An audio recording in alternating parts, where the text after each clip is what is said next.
करेंगे बड़ी बहस मिथिला मंच न्यूज के साथ और कांग्रेस के नेता हमारे साथ हैं लड़ियासर टावर पर बंद के दौरान बंद समर्थक आज सड़कों पर अपना आक्रोश प्रदर्शन कर रहे हैं। लेकिन कई ऐसे सवाल हैं जो हम यहाँ के कांग्रेस के जिला अध्यक्ष और रामनारायण जी जो है जो प्रदेश के जो नेता हैं उन लोगों से हम सारी बातें कहेंगे। और आप तमाम 15 मिनट का ये हमारा कार्यक्रम देखें, आपको भी सोचने पर मजबूर कर दिया जाएगा कि आखिर इस नागरिकता संशोधन बिल में है क्या जिसे पूरा देश उबाल में है। अगर सिर्फ नकारात्मक है तो सकारात्मक पहलू भी क्या है। चलिए हमारे साथ जिला अध्यक्ष है, ये बताइए कि कांग्रेस की सरकार से इतने वर्षों तक आपने गंभीर मुद्दे को कभी नहीं छेड़ा, कभी नहीं आपने प्रयास किया, न राम मंदिर पर, न 370 पर, और ये नागरिकता संशोधन बिल 1955 का है जिसको संशोधित किया गया है, आपने क्यों नहीं छेड़ा?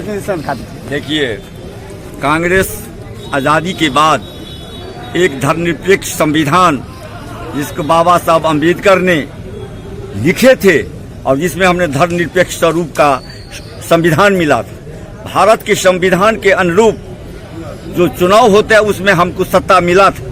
हम उस संविधान की रक्षा करने के लिए सारे लोगों की भावना को सम्मान करते हुए हमने ये सरकार चलाए और हमने देश जोड़ने का काम किए, हमने देश तोड़ने का काम नहीं किए। ये जो आपने नागरिकता का बिल, आजादी का बिल जो आया है, ये देश जोड़ने का नहीं है, ये एक धर्म विशेष के लोगों को डराने का काम है, जिसके लिए कांग्रेस पार्टी इस बात को पसंद नहीं करती है। तो कह रहे हैं कि वो नागरिकता दे रहे हैं, ये तोड़ने नहीं है, जो हटाने का नहीं है, जोड़ने का है। ये नहीं, हम भारत के संविधान 1952 में जो संविधान बाबा साहब अम्बेडकर के द्वारा लिखा गया था, उस संविधान में जो जिस नागरिकता देने की जो बात है हम उस पर चलते हैं।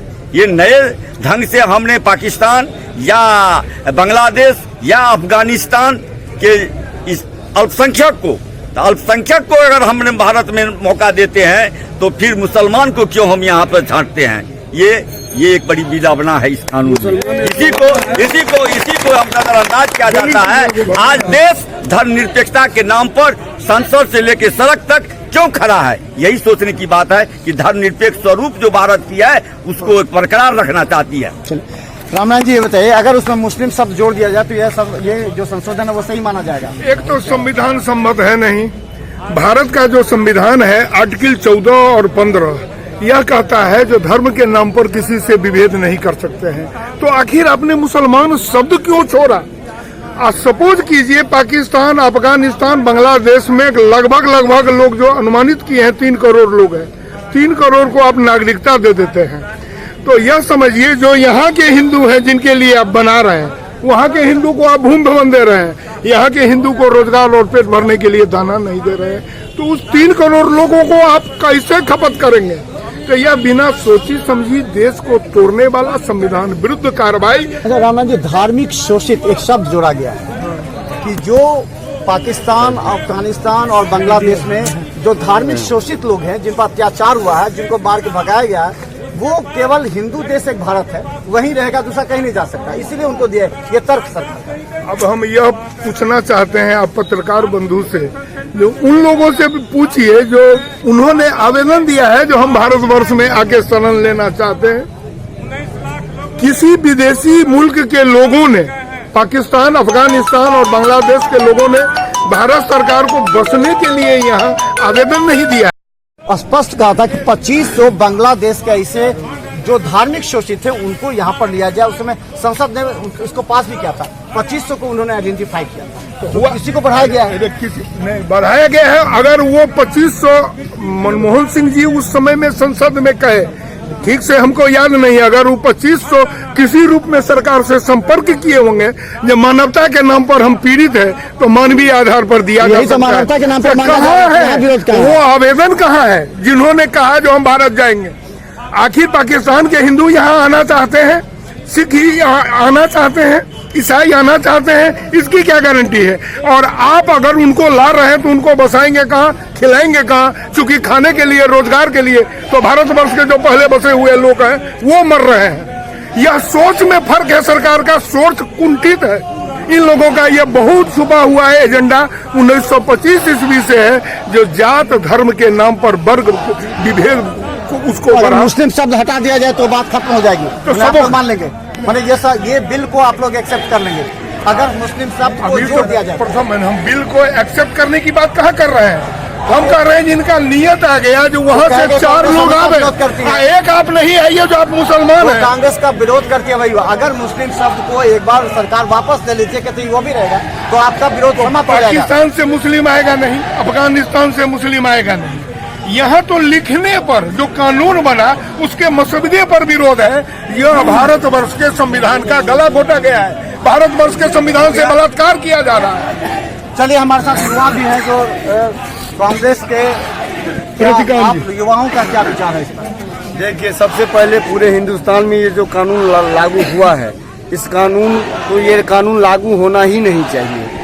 हम जितना बेरोजगार यहाँ पर हैं, ऊपर से 14-15 लाख के चक्कर में देश में, पूरा देश में आग लगाने का काम कर रहे हैं। जो 20 साल पहले गुजरात में हुआ था, पूरे भारत में अमित शाह वही करना चाहते हैं।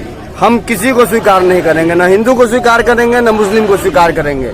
ये पूरा हिंदुस्तान का युवा ऐसा कह रहा है। अब जो यूनिवर्सिटी जाइए वहाँ पे सिर्फ एक ही आवाज है, हम किसी को स्वीकार नहीं करना चाहते। जो पहले से उपस्थित है उसको रोजी दीजिए, रोजगार दीजिए, बेरोजगारी हटाइए। जी देखिए, जब से ये जो है सो काला कानून लागू किया गया है, भारत जलाओ पार्टी, भारतीय जनता पार्टी के तारी पार नेता जो है राष्ट्रीय अध्यक्ष अमित शाह और देश के प्रधानमंत्री नरेंद्र मोदी के द्वारा, उस दिन से आप देख लीजिए कि भारत के तमाम विश्वविद्यालय में, कॉलेजेज में छात्र, नौजवान और छात्राओं सभी सड़क पे उतर आए हैं। आखिर कैसे ये सरकार की ये तानाशाही रवैया है? हम लोग जब रोजगार की बात करते हैं तो कोई न कोई ये रूप दिखा लेते हैं। अभी देख लीजिए कि भारत में बेरोजगारी इतना छा गया है कि युवा जो है सो दर दर भटक रहा है, उसके बारे में उसको चिंता नहीं है। यहाँ पे जो है सो गरीब किसानों की भुखमरी हो गया, उसके बारे में चिंता नहीं है। देश की तरक्की सच्चे मायने में कैसे हो उसके बारे में कोई सोच नहीं है। लेकिन हिंदू मुस्लिम करके लड़वाने के लिए जो काम कर रहे हैं हमारे देश में, ऐसा नहीं होने देंगे। हम हिंदुस्तानी हैं, हिंदुस्तानी रहेंगे। हिंदू मुस्लिम एक है और हिंदू मुस्लिम एक रहेगा। कांग्रेस पार्टी जिंदाबाद है और कांग्रेस पार्टी जिंदाबाद रहेगी। आपने अभी जितने भी प्रश्न किए हैं उसका मेरे पास एक छोटा सा जवाब है कि हमारा देश प्रेम और सद्भाव का प्रतीक रहा है और हमारी बाहें हमेशा शरणार्थियों के लिए खुली हुई हैं। शरणार्थी बन के रहे हैं, आते हैं, शरणार्थी बन के रहें। वो अधिकार का डिमांड ना करें जो नरेंद्र मोदी जी दे रहे हैं, क्योंकि पहले हमें तो रहने दो। जो हम भारत में पैदा हुए, भारत में जो लोग स्वतंत्रता से रह रहे हैं, पहले उनको दो टाइम का रोटी, एक घर तो दे दीजिए। उसके बाद आप जितने को बुलाना है बुलाइए ना। जमीन यहाँ कम पड़ रही है, किसान आत्महत्या कर रहे हैं, खाने को लोग मोहताज हो रहे हैं। आप और भी पॉपुलेशन को बढ़ा रहे हैं। जहाँ यहाँ पॉपुलेशन कंट्रोल की बात होती है, आप तो यहाँ लोगों को बुला करके और यहाँ का पॉपुलेशन बढ़ा रहे हैं। ये कानून एक काला अक्षर में भारत के नक्शे पर लिखा जाएगा। तो चले हम बता दें कि कांग्रेस के द्वारा लगातार विरोध किया जा रहा है और हम बता दें आपको, इनका भी कहना है कि अगर भारत की जनसंख्या लगातार बढ़ रही है तो बाहर से लाने के बाद यहाँ के जो अस्थायी लोग हैं उनको भुखमरी की समस्या होगी, रोजगार की समस्या उत्पन्न होगी। तो सरकार को पहले इन सबको सोचना चाहिए, उसके बाद जो नए लोगों को भारत में जोड़ा जाएगा उन पर सोचना है। पहले यहाँ के लोगों को सुखी संपन्न बनाना, इन्हें शिक्षित करना, इन्हें रोजगार देना, ये सबसे पहला कर्तव्य है। हालांकि इस पर राजनीति काफी गर्म है, लेकिन हम बार बार कर रहे हैं इस एक्ट को पढ़ने की आवश्यकता है। सभी आदमी इस एक्ट को पढ़ें, इससे क्या नफा और नुकसान है, उसके बाद आप सड़क पर उतरें, ये ज्यादा आपके लिए लाभदायक होगा। मिथिला मंच न्यूज के कार्यक्रम से दी इजाजत और दिन भर विभिन्न चौक चौराहों पर बंद कर देखते रहिए। यूट्यूब में सब्सक्राइब कर मिथिला मंच न्यूज। धन्यवाद।